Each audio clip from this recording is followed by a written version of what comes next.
little bit about myself. I joined InnoDB in 2006 as a developer, and then later on I became the team lead in 2013 or so. So this talk is about my experience and what I know about InnoDB. And it's a journey from when InnoDB was first developed on a Pentium Pro and to 64 cores and 1 terabyte of memory, something that I stole from Kristen from Booking. He wrote an article about this, which I will refer to at the end. And that's where the Pentium Pro to 64 cores and 1 terabyte memory comes from. So,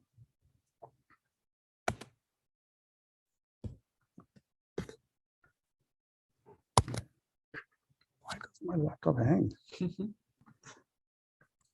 Okay, it just hangs. So please bear with me. So in the beginning, early days, so it was created by Dr. Heikki Turi in 1994. The architecture was based on Gray and Reuter's transaction processing book. And originally it was closed source. And all development, he did that on a Pentium Pro on Windows using Visual C++, even though most people think of InnoDB as like a Linux kind of a thing. And we still have original comments referring to the Pentium Pro, and we've deliberately preserved some of them where he talks about the frequency and how certain mutexes are tuned and this and that. The original design had a single table space for both the data and undo logs. And there was a separate table space for the circular redo log. And it was developed as a standalone asset database with transactions, with an SQL parser, which even has stored procedures and things like that in it, and prepared statements actually. Foreign keys, row locks. It was a fairly advanced piece of software in the late 90s. And then at much later in the early 2000s, Heikki, I think, met Monty somewhere and at some meetup in Helsinki, database meetup. And Monty, I think, convinced him to port InnoDB to MySQL. And at that time, MySQL had this new multi-storage engine architecture, and that made the integration much easier. The license was changed to GPL, I think, to conform with the MySQL license at that time, and it was ported to Linux and many other Unices. And I remember seeing make files from that time. They were horribly complex. They had all kinds of VMware version of Unix or SCO Unix, Xenix, this, that. Luckily, it's all gone. It had no synchronous I/O, asynchronous I/O on Linux. On Windows, it did. It had simulated AIO on Unices. This is called IOCP, right? Yeah. I/O in the Windows async I/O. Yeah. So, and at that time, Linux had a 2G limit on file size, and so that was a huge pain in those days. And that's why you needed multiple files for the IB data file, and so that's where the syntax comes from. So MySQL integration into InnoDB integration into MySQL had its own issues. Foreign keys mostly worked. MySQL support for that in the server was weak.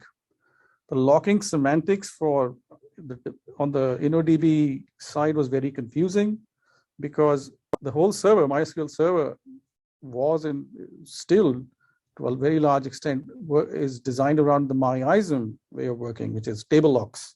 So you can either lock the table in exclusive mode or in shared mode.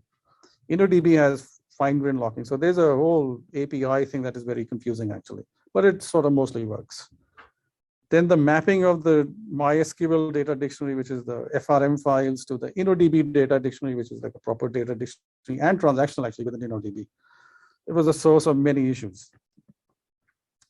So after that integration, what happened to InnoDB in production? That's the first time InnoDB actually saw real production use.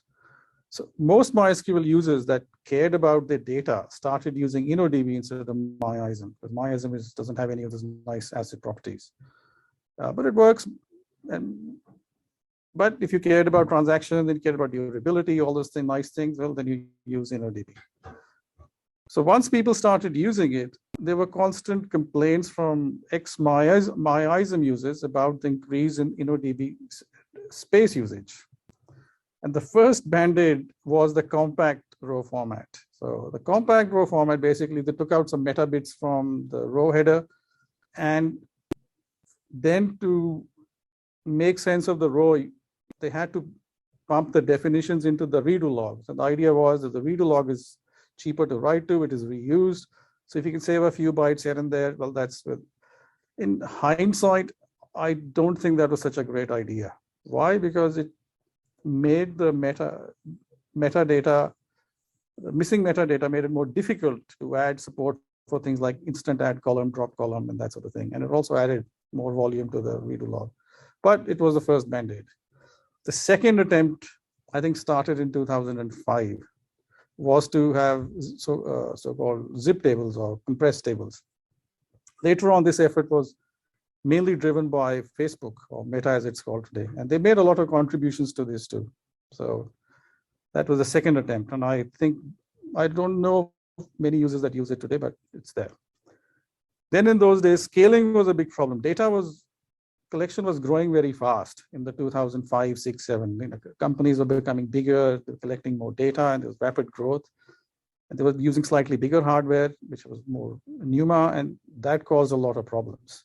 Mutex contention was a constant pain as the installations became and the machines became bigger and bigger. And I remember one of the first contributions that I actually saw, I think it was probably the biggest that we've had at that time, was a contribution from Google and Mark Callahan's team. And that was the first use of atomics inside the GCC atomics, I remember, inside. At that time, InnoDB was in C. It was later ported to C++. So also bigger data sets caused problems where people were dropping tables frequently, creating a lot of data. And so the single IB data design was causing a lot of problems. And for example, drop table became a far more expensive operation. And in terms of the space wasn't being reused, that sort of thing. And the infamous file per table was a feature that was introduced to solve that problem. And I think that was the last big feature that Heikki developed. So then in those days, the MySQL users were accustomed to moving MyISM and the FRM files around from host to host, copying them, doing one of the sync flush things and copying them and then starting up a MySQL server, and it worked. But with InnoDB, because it was a little of a fingers crossed sort of operation, it probably worked a little bit, had a chance of working better if you use a single table space and a redo log. But with file per table, it became an extremely dangerous operation. But people did use it. Maybe they had some processes around it that mitigated the problem. But this was a big problem. It was solved much later, I think in 5.6 with the explicit InnoDB table space import. 2005, I think September, Oracle acquires InnoDB. There was panic at MySQL. They lost the transaction engine to Oracle and they were worried. So they funded, they found a company, I think in Germany, Primebase, and they funded PBXT. And that was actually the hedge they bet. Their original game was to buy Netfrastructure, which morphed into the Falcon storage engine. And then they hedged their bet by funding PBXT. I remember when Falcon was released, it was, MySQL released it with a great bit of fanfare. And Heikki was a bit worried when he saw the numbers. He goes, wow, these are much better than InnoDB. And then he quickly downloaded and had a look. And it turned out they disabled fsyncs. Well, so that we lost. After that, we thought, nah, Falcon really is not serious competition for us. At that time, there was also an attempt to create a standalone version of InnoDB. And you must remember that InnoDB and MySQL were different companies. And Oracle at that time wanted to forge a separate path for InnoDB. And the relations weren't all that cozy at that time. So InnoDB was also released as a separate dynamically loadable plugin for MySQL.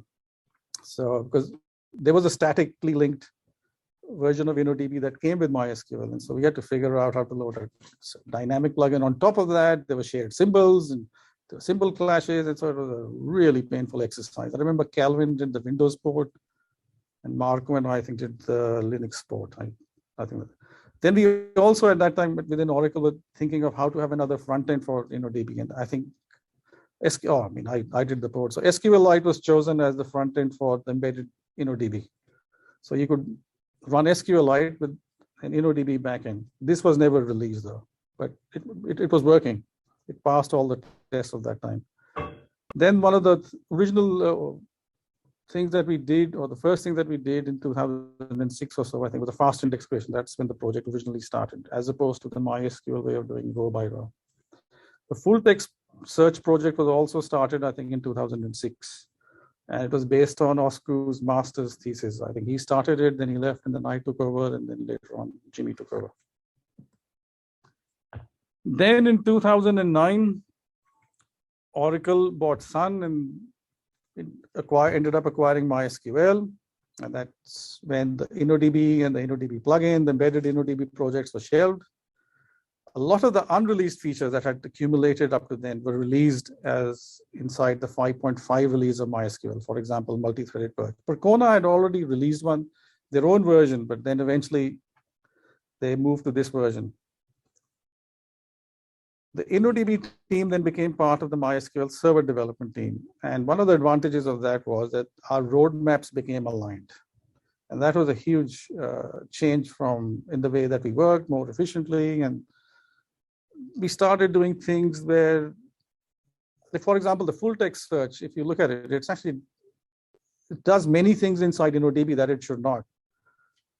Those things should be done in the SQL server layer. They were done because at that time there wasn't much cooperation between InnoDB and MySQL. So those sort of things changed. And then whatever had to be done the proper way is what we ended up doing. The data dictionary, for example, moved to InnoDB. We got crash safe DDL out of that. There was very close collaboration with Dmitry Kravchuk, the MySQL performance. And I would say without his help and constant hassling of improving InnoDB performance, I don't think we could have come as far as we did. So big thanks goes to Dmitry, without whom none of this would have been possible.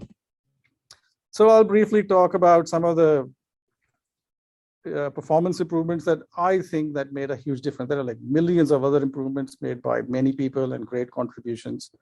But these are the ones that I singled out that I thought had a huge impact. So if I've left anybody out, it's just maybe I apologize. So there were the multiple buffer pools, which is remove the single buffer pool mutex bottleneck. This was like a really big deal to start scaling up and then expose other problems in our LRU management, flush list management, and even the redo log. Online DDL, this was a big thing that Marco did. It was a big feature because DDL complaints were already coming in that it's too slow, row by row, it's not online, people have to take an exclusive lock and this and that. So this is a big deal. The kernel mutex split was the biggest one in terms of changing the core of InnoDB. And this allowed us to then tackle the sub problems. Earlier, we just had this one global mutex called the kernel mutex, and you lock that, and then the transaction manager, the lock system, and a few other small subsystems just block. It just wouldn't scale. So once we opened this up, this changed the way we looked at the rest of InnoDB code, and the rest of the improvements came about. The transaction lifecycle was a big deal. It reduced the cost of MVCC overhead for read-only transactions, for example. In fact, most read-only transactions, which are point select, probably don't have any contention after this change. Then Percona did a lot of change, and a lot of those changes came from Lorinus, from Percona at that time. So we incorporated most of those contributions into InnoDB. The multi-threaded page cleaner by Yasufumi, great stuff. That allowed InnoDB to use more cores to do more I/O. So that was a huge thing. The B-tree latching changes, they aren't totally fixed, but the huge step by Yasufumi to at least mitigate a lot of that problem. The file I/O global mutex was a big deal. It still has problems, but it changed the way, at least for multiple files, for doing I/O independently. Before that, everyone had to go through the same mutex. Contention-aware transaction scheduling, called by the cool name CATS from the University of Michigan. Great contribution by Jiamin Wang and Barzan. This is a state-of-the-art lock manager that they proposed, and then Kuba later on improved upon. So the great contribution. Changed the entire redo log, which was a contribution, which was developed by Pavel, who was at InnoDB at that time. It changed the way InnoDB did. The performance of InnoDB at read-write scale, at read-write load, so it's a big thing. Lock manager, again done by an improvement on top of the CATS algorithm. He refined it further with really good insights gained by Kuba. Reduce the double write buffer performance overhead. This has, earlier we used to do benchmarks without the double write. Now all benchmarks are done with the double write enabled. So it has close to zero overhead, close to. Excellent contribution by Tencent Games. The ad column, this has solved a big pain for our big users in particular who had very large tables. The cloning and page tracker, the cloning is for just cloning and taking a snapshot of one InnoDB or MySQL instance and onto another machine, same machine, like a big deal. By Debarun and Darshan, parallel DDL.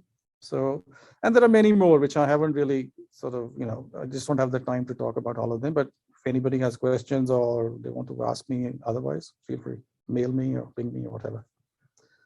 Lastly, just as a demonstration of where we are now compared to the Pentium Pro. So this was a tweet by Jeremy, one of the InnoDB experts out there, and a quote from Kristen's blog that I stole for the title of this talk. Where Jeremy talks about 130 trillion rows read, 15 billion inserts, 25 billion updates, and 4 billion deletes from InnoDB in less than 5 years. I mean, that's staggering numbers, actually. And if I'll share this presentation. If anybody is interested, they can click on the links and go and see the full story from Jeremy and Kristen. So all the details are all there. And lastly, thank you for watching and attending. And if you have any questions, please feel free to ask.